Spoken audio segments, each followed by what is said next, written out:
അത് ഒരു ചെറിയ കാടായിരുന്നു. കാടിന്റെ ഓരത്ത് ഒരു കുഞ്ഞു ഗ്രാമവും ഉണ്ടായിരുന്നു. കാടിനെയും ഗ്രാമത്തെയും പകുത്തു നിർത്തുന്നത് ഒരു വഴിയാണ്. ആ വഴിയില് ഒരു ചായക്കടയുണ്ട്, സത്യേട്ടന്റെ ചായക്കട. പഴംപൊരി, പരിപ്പുവട, പൊറോട്ട, ഉഴുന്നുവട, പാലപ്പം എന്ന് തുടങ്ങി ചില ദിവസങ്ങളിൽ ബിരിയാണി വരെ ഉണ്ടാവാറുണ്ട്. എന്നാൽ ആ കടയിലെ ഏറ്റവും ഹിറ്റ് കോംബോ എന്തായിരുന്നോ? പുട്ടും കടലക്കറിയും. ഈ കടയിലെ ഭക്ഷണം കഴിക്കാൻ വേണ്ടി മാത്രം കാടിറങ്ങി വരുന്ന മൃഗങ്ങളും ഉണ്ടായിരുന്നത്രേ. അവരുടെ ഇടയിലും സത്യേട്ടന്റെ ചായക്കടയ്ക്ക് ആരാധകരുണ്ടായിരുന്നു. പക്ഷേ സത്യേട്ടന് ഏറ്റവും ഇഷ്ടം തങ്കൻപുലിയെയാണ്. അതെങ്ങനെ? ആ കഥ കേട്ടാലോ?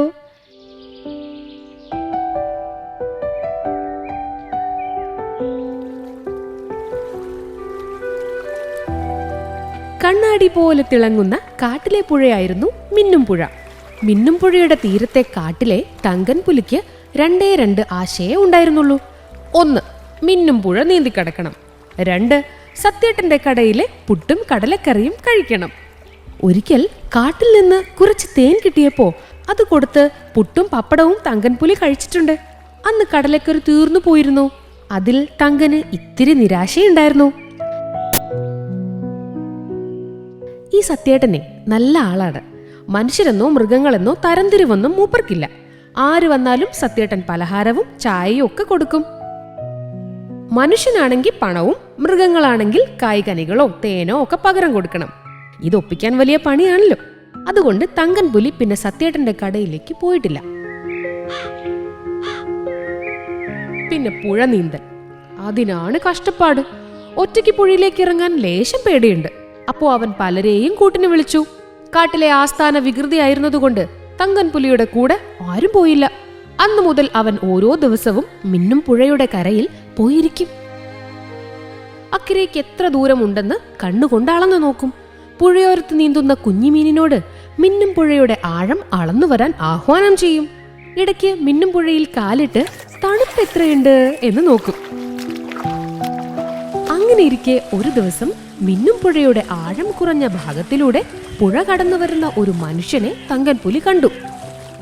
ഇയാൾ ഇപ്പുറത്തേക്ക് എത്തിയിട്ട് പുഴയുടെ സ്വഭാവത്തെക്കുറിച്ച് ചോദിച്ചറിയാം എന്ന് കരുതി തങ്കൻപുലി പുഴക്കരയിൽ കാത്തിരുന്നു.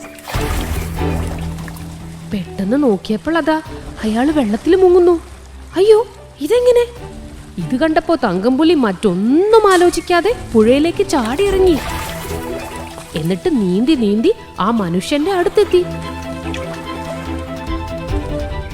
മുങ്ങി മുങ്ങി കൈകാലിട്ടടിക്കുന്ന അയാളെ പുറത്തേറ്റി നീന്തി നീന്തി തങ്കൻപുലി മിന്നും പുഴയുടെ കരയിലെത്തി.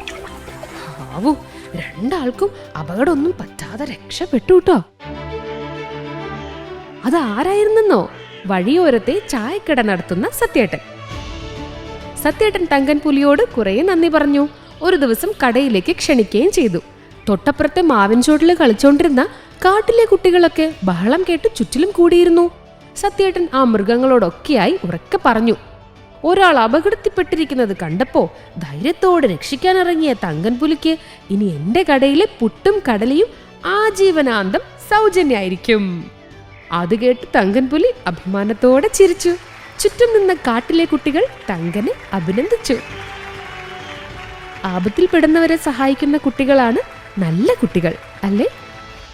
കഥ ഇഷ്ടായോ?